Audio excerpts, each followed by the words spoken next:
en torno a la figura del señor Bartolomé Pujals, y yo no voy a entrar en las consideraciones de si lo que está haciendo está bien, está mal, si es correcto o incorrecto. Yo lo que quiero es irme a un aspecto que de manera rutinaria, cada cierto tiempo, de manera cíclica, pues lamentablemente los martillos se convierten en clavos y los clavos se convierten en martillo. A propósito de todas las cosas que veo que sobre ese señor, que no tengo el placer de conocerlo, se dicen en las redes sociales, hay que decir que la figura del chivo expiatorio muchas veces no solamente uno puede remitirse a cuando menciona la palabra chivo, a el animal que uno disfruta y desgusta en la línea noroeste sobre todo, sino a que a veces los gobiernos pasan por situaciones difíciles y yo creo que todavía una parte de la población no ha superado el trauma que generó lo de la reforma fiscal, y eso de alguna manera también manifiesta un poco de inconformidad y molestia hacia el gobierno, que primero vino precedido de unos discursos de llamar a la gente a la austeridad, y el gobierno comenzó a dar señales de austeridad. Recuerden que el tema de suprimir instituciones, el tema de prohibir las compras de vehículos de alta gama, entre otras cosas, comunicó un mensaje de que se iba a entrar en un proceso de austeridad como capítulo previo antes de anunciar la reforma fiscal. Pero sucedió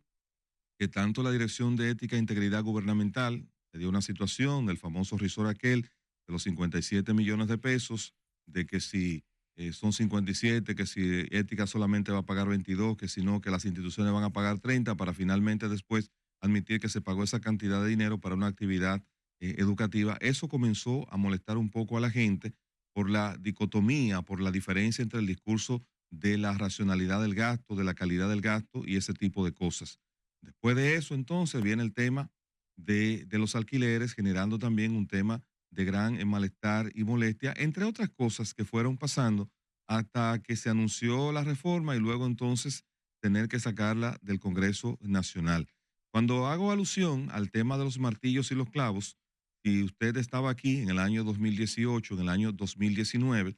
surgieron una cantidad de ciudadanos prestantes, distinguidos en nuestra sociedad, que se dedicaron a ir a los medios de comunicación, a utilizar las plataformas de redes sociales, a desacreditar a todo vivo que ocupara una posición en el Estado, sin importar de que ese ciudadano fuera una persona honorable, sin importar que esa persona estuviera haciendo un sacrificio por el país, no importaba, a todos fueron colocados en el mismo saco. Y eso se convirtió pues en un grito de campaña, eso se convirtió en una estrategia que logró de alguna manera crear un lobo que devoró a los exfuncionarios del gobierno de ese momento que correspondían al PLD. Resulta que ese lobo que ayer fue alimentado con las reputaciones de mucha gente que pasó por el Estado y no hizo cosas incorrectas, pero que fueron metidos en el mismo saco, pues ese lobo hoy se está alimentando de los que ocupan el gobierno, que ayer le daban pan a esa fiera. Entonces, el gobierno, hasta ahora y veo sectores dentro del mismo PRM que están pidiendo la cabeza de Bartolomé Pujals, pero hay que decir que mientras ese nombre siga rindiendo beneficios, réditos, siga molestando a la gente, pues está sirviendo a una causa importante, porque cualquier disgusto que haya hacia cualquier otra área del gobierno queda prácticamente solapada por el hecho de que la gente lo que está es enfocada en atacar a Bartolomé Pujals, y eso es bueno que él sepa que le toca en este momento pasar de martillo a ser el clavo. Entonces, otra cosa que yo tenía mucho tiempo que no veía a un funcionario público cometer tantos errores a la hora de defender públicamente una posición. Y yo de verdad que no me explico cómo un funcionario que se sabe debe tener varios o múltiples asesores en comunicación estratégica cometió errores tan infantiles, que fue lo que propició que en contra de él entonces los ánimos se exacerbaran un poco más. Yo sé que él quizás, al no tener experiencia de lo que es manejar o manejarse desde una posición del Estado, hoy debe estarlo pensando, debe estar reflexionando, pero en el mismo tren que está Bartolomé Pujals, se van a ver mucha gente que no tenían experiencia de cómo funciona el Estado, de que aunque llegaron a el Estado Dominicano con mucho dinero, ricos de cuna, exitosos empresarios, pues le va a tocar darse cuenta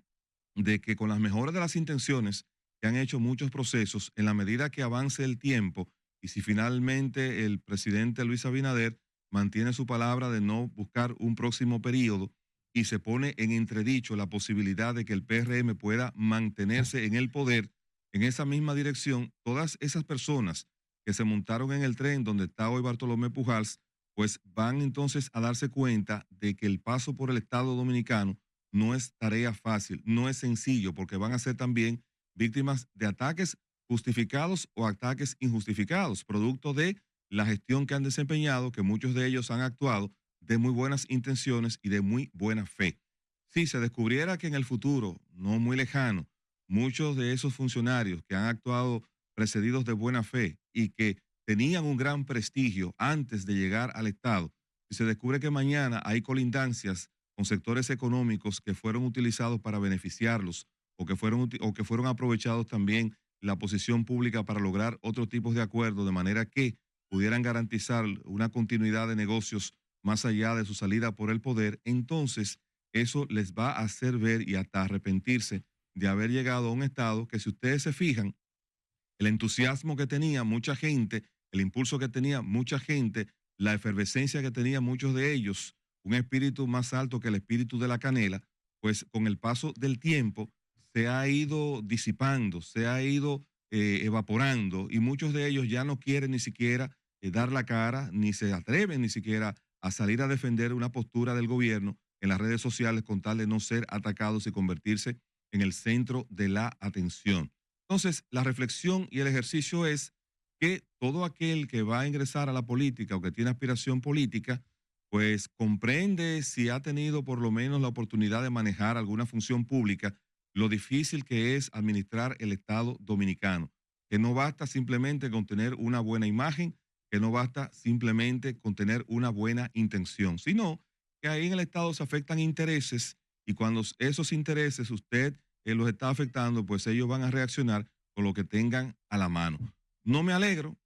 de ver personas que probablemente no han cometido ningún acto de indelicadeza, no han cometido ningún acto de corrupción, no me alegra verlos hoy en la hoguera, pero también como dirigentes políticos o como funcionarios del gobierno, y sobre todo esa nueva generación de políticos que están en todos los partidos, hay que mantener una línea, un límite entre lo que son mis deseos para llegar a una posición y el hacer cualquier cosa para llegar. Porque después, mañana, cuando ese cualquier cosa para llegar, le tocó llegar, entonces mantener su palabra se le hace muy difícil, y la gente comienza a cuestionar el antes y el después. Yo pienso que en términos de imagen, el gobierno hasta ahora, en sentido general, está aprovechando que todo el foco está en Bartolomé Pujals, y las cosas que el gobierno, por ejemplo, algunos temas que ha tenido que resolver, como es el tema migratorio, como es el mismo tema que tiene que ver con los temas de la salud, que ya hoy hubo un acuerdo con el Colegio Médico, sigue la presión con la ADP. De alguna manera, pues el gobierno está aprovechando que todo el foco está en ese punto para seguir generando entonces una dinámica que le permita al gobierno volver a reencauzarse, y sobre todo al presidente volver a tratar de recuperar parte de la popularidad que se vio afectada por el tema de la reforma fiscal. De ese tema quiero dejarlo ahí porque brevemente me quiero referir a uno de los temas que tratamos ayer, que fue el caso del joven que falleció producto de una supuesta inyección de un medicamento veterinario que le fue colocado, que hay una fundación que, a propósito del tema, se había querellado contra el ex pelotero de Grandes Ligas el pasado 3 de noviembre. Ese caso, debido pues a informaciones que sirvió nuestra compañera de plataforma ayer, a nivel Rosario, decir que no se tiene la necropsia a mano y ya ha transcurrido un tiempo importante, no nos sorprendamos si a final de cuentas,